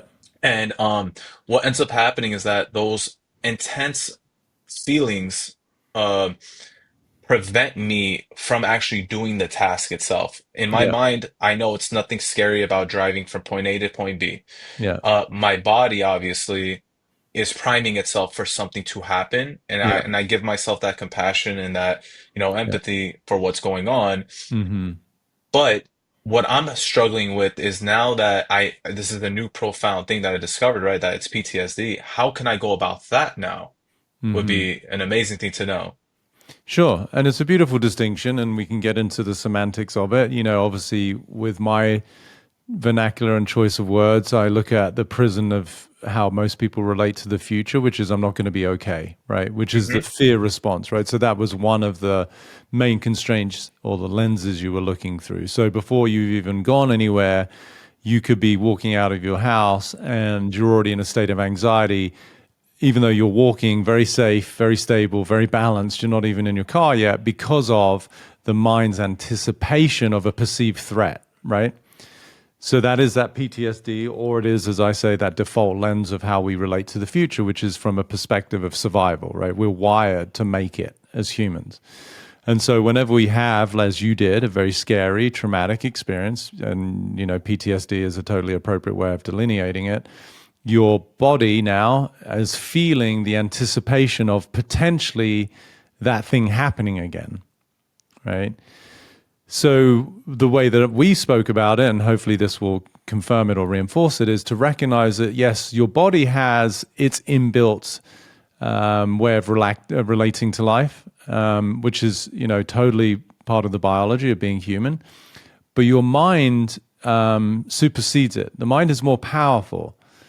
So the way I phrase it is the mind is to the body as the parent is to the child. So what that Okay. means is, so like I happened to just a few minutes ago talk about if a child is scared, they saw a ghost or they're worried about something, that's the body. You could call that's the PTSD. That's where the fear is at.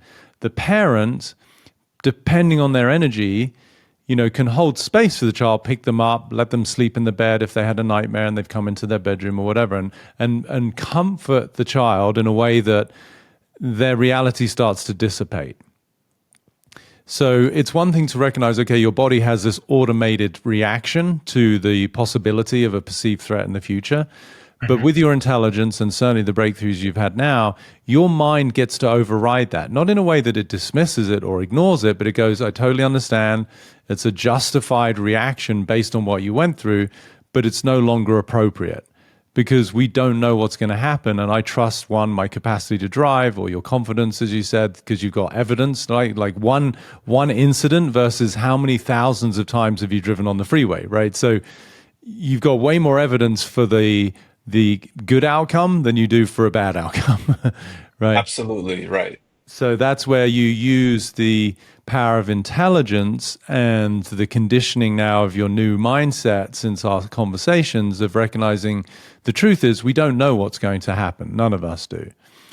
And I recently posted on Instagram, where people aren't worried about the unknown. They say, I'm scared of the unknown. No one is scared of the unknown. You can't be scared of the unknown because it's unknown.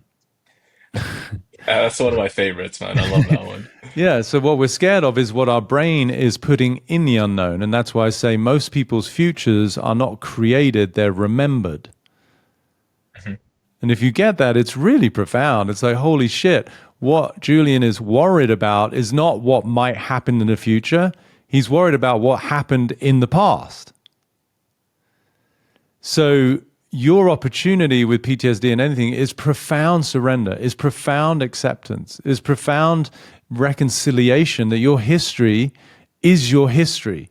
And it couldn't have been any different because it wasn't. And Mhm. you were scared and you've been hurt and you've been heartbroken, you've been let down, you've been whatever it is, we've all been through. But that literally has nothing to do with our future other than the degree to which we continue to carry it around with us and we're still sort of superimposed and projected into the future that is otherwise pure possibility. So we make space for the part of us, the child that is scared, in this case, your body. That's okay. I hear you. I feel you. That's an appropriate response. I have all the patience and compassion for the body. But every time you get in the car and every time that you go to your, destination and back without any incident, there's more evidence for your mind's own rationale that there's nothing to worry about. Absolutely. And that's why I came up with that quote. Yeah. Don't build confidence, build evidence, and then the confidence will follow because that's Yeah. truly how it's going to work, at least with this, right? Yeah. And Well, so, and you can, yeah. So again, if you look at time, because you said you've changed your relationship to time at the beginning, which I love, your incident, whenever it happened, you'd already had years and years and thousands of journeys without any, sort of concern, accidents, or fearful situations, right? So you can also extend your evidence past the accident, because what tends to happen is the mind from a position of fear tends to get stuck in time at the event, whatever the trauma was, right? mhm. But so you're building evidence subsequent to that where, okay, look, I've been on the road, I've done this, I've been on the highway and nothing has happened.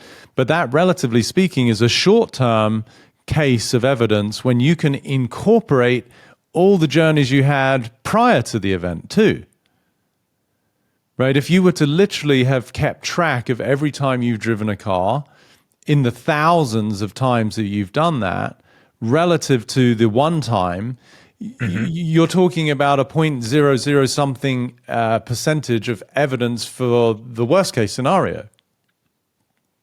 Absolutely. That's such a great way of like reframing it as well, Yeah. and I didn't think about it like that for such a long time, but Yeah. um, So it gives I, you, again, it's like, there are these anomalies in life, it happens in all walks of life, whatever happens, a breech birth, in a pregnancy, okay, it's not the norm, but they have to, there's an intervention, they have to change the baby, or they can, deliver breech births, or they have a cesarean, or, it's not always normal, or there's things where people get married and have kids and they thought it was forever, and then it's not, and things change, and these can be really challenging experiences that humans go through. But if you notice, again, one of the things I like to say, you're always going to survive until you don't, right? So, meaning, no matter what we go through, and at times it's really fucking hard, and it's really hurtful, and it's really challenging, and it's really scary, and it's stuff that we don't want. I understand, I've been there, but you're still there, right? Meaning, everything else now is your own imagination creating and persisting the experience of fear that is no longer appropriate to your real life, right? So you're, to use your quote about impatience, you're wasting more time and energy, I'm going to throw that in there, being impatient than just being patient. Well, you're creating more internal fear and angst and PTSD from your imagination than you are from the event that happened years ago. yeah, and what I discovered is that like it's not the fear of going to the place and back at all. It's the fear of experiencing those own feelings, which I'm actually bringing into it because it's how am I supposed to put that in better terms? But it's I'm bringing that reality into what's Yes. happening in Yeah. essence because that is the fear itself. It's those feelings that are so overwhelming, and I'm running away from them. Okay. So I'm giving it too much power. Correct, correct. So what, this is such a beautiful distinction for you to recognize in yourself, and I've sort of pointed to it in different ways, but let's look at how well you've shifted your relationship to your parents, right? You said you now realize, your words were, okay, you didn't deserve it, but they were doing the best they could within their limits, right? So you Absolutely. made space for, whether you call it, it wasn't abuse, but, like being dismissed or not being held or seen or loved in the way that a child would like to be. That's okay. There's no judgment, there's no resentment, there's no anger anymore. So you right there have evidence of your capacity to make space for something that isn't ideal. It's just in the form of your parents. So guess what? The same principles apply. The same capacity to make space from you, the adult, applies to the part of you that gets scared. Do you see? It's no No, different. absolutely. Yeah, no. And So instead of running away from it or not wanting it, your opportunity is to actually be big enough of a human being that it's okay to have the feelings of mild fear, anxiety, or concern. That's okay. No problem. I got you. Because if you have aspirations to be a father or even to be a dad or, a good friend to somebody, you're going to hear people, especially if you have kids, who are scared. You just are, you know? And if it's a friend, does it faze you? If a friend comes to you and they're worried about something, an interview or a girlfriend getting upset about something or a relationship ending, like how do you approach that when a friend comes to you and they're worried about something? I love that. So actually, I'll give you the perfect example is my own dad.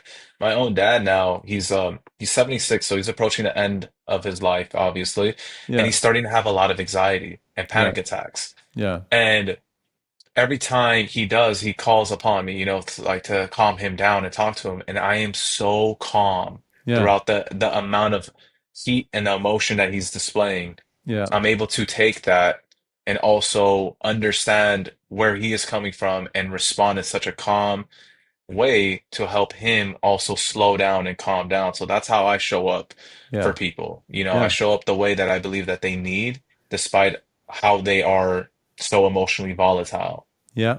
So Yeah. now you get to see that you have the faculty, the capacity, and the experience of that ability to hold space for, in this case, a dad, another entity, another person. It just seems easier Hmm. because it's over there. But it's no different than you looking at the TV screens on your desk. One of your TV screens is showing this scary scenario. Hmm. If it's your dad, no problem. If it's you, oh, I don't want to be with that. No, it's the same thing. Absolutely. It's just an experience, and now you get to actually expand who you are. This whole process of both freedom is, and love and possibility is also in the realm of expanding. You're becoming a bigger you to make space for the part of you that is no different than your dad or anyone else that you would hold space for, and that's your next process of evolution is that, oh, there's a part of me, whether it's physiologically entrenched into my biology and DNA and the survival mechanisms of what it is to be human, or it's still just remnants of my emotional fears of what might happen. It doesn't really matter. The point is there's a part of you that's scared, and that's it. End of story. Can you be, and I'll ask you the question literally now as I said, and you can answer, can you, Julian, be with the fact that you are a grown human who sometimes has a part of you that gets scared? Absolutely. There you It's go. part of life. You need it. Yeah. You But know? that's now how you, quote unquote, to answer your question, integrate the PTSD, the response, the reaction of your body. It's okay. You're literally saying it's okay. It's okay to feel that. It's okay to have it all. And that's actually what I do now. Instead of being so upset about why is this happening, I've changed that completely. I've never even asked such a question. I'm like, well, it's Great. happening. Great. So I need to show up the best way that I can for myself, Yeah. which is give myself enough compassion and empathy and give me that reassurance as well that, hey, I'm gonna be okay. Yeah. And it's going to take some time. Hmm. It's not going to be an overnight thing where this is just going to finally go away. But as I keep building that evidence, I'll build the confidence. And the Yeah. opposite of fear is confidence, if I'm not mistaken. Yeah. So eventually, when it's right, it's going to go, and I'm a firm believer that you're right where you're supposed to be to get to where Yeah. you want to be. All of Yeah. this had to have happened one way or another. And I wouldn't have Yeah. changed it for a thing, to be Yeah. honest with you. No, Because the it's old beautiful. version of who I was Hmm. is horrible compared to who I have become now. Yeah. So I'm thankful for it. Yeah, and I'm just gonna couple of things. So we could say yes, that the opposite of fear is confidence. I'd say like play around with trust too as one of the potential Hmm. opposites, right? And freedom, Um, but yes, confidence for sure. And really for you, even in what you just said about the last version of you, the older version of you was horrible. I get it. It was a horrible experience to live from, but I also want you to have compassion for the older version of you too, right? Meaning Hmm. you didn't know better than what you knew. You were operating within the limits of your own awareness, just like your parents did when they were raising you, and even your father now as a grown man. He still can be a scared child because he's worried about his demise, right? So you can have compassion for all of that. So just as a very subtle but important shift to also make space for the compassion for the previous iterations of you, Hmm. right? Because you didn't know better than what you knew. And obviously, we've had some profound conversations that help shift that. And then you've continued to integrate and understand and realize, which is beautiful. But I really would love for you to be able to make space for every iteration of Julian, because that harnesses and strengthens your compassion and your acceptance and your surrender. Do you see that? No, absolutely. And I didn't want to come across as if I don't. Yeah. I've done all of that, Yeah. in therapy as well. And, I wouldn't change a thing simply because it all had to have happened that way to get me to this point right here, right now. Yeah. This type of understanding. Yeah. And there's a quote you always say, and I'm gonna probably butcher it, That's okay. but it's you can't be upset about what you didn't know. Yeah. And I didn't know I thought at the time I'm operating from a good place back then, but Yeah. clearly I was just a hurt child stuck in an adult body, Yeah. and Yeah. now I have the compassion for that, right? But it's Yeah. my responsibility right now with this awareness to do better. Yeah. And the way I phrase That's it, it. the way you said it was totally fine, but the quote is that you can't be held accountable for that which you're oblivious to, right? Absolutely, yeah. So we all have our blind spots, and that's where I'm just appealing to you as you continue to go deeper into this and evolve so beautifully to continue to have compassion for all iterations of you and the part of you that still biologically can react a bit when you're going to go on a drive. Just as you extend that to your parents, you extend that to your friends, I'm sure. Now, that sort of final frontier is to keep extending that same love and acceptance to all parts of you, whether they be old or even some of the present parts of you that, maybe in an idealistic world you wouldn't have, but you do right now, and that's okay. And it leads me back to one thing that will always stick to me that you told me, which is I don't know. Yeah. And to really build that relationship with uncertainty. And so Mm-hmm. with this situation, I don't know if I'm going to ever get completely better from what's happened. And I'm Yeah. okay with that because I'm gonna take Yeah. it one day at a time. And Yeah. whatever happens, happens, Yeah. So Yeah. that's just kind of like my way of making peace with it. Yeah. And I truly believe things are gonna look bright. I can't know for certain, Yeah. but I'm doing the work, and that's all that matters. My friend, I mean, again, it's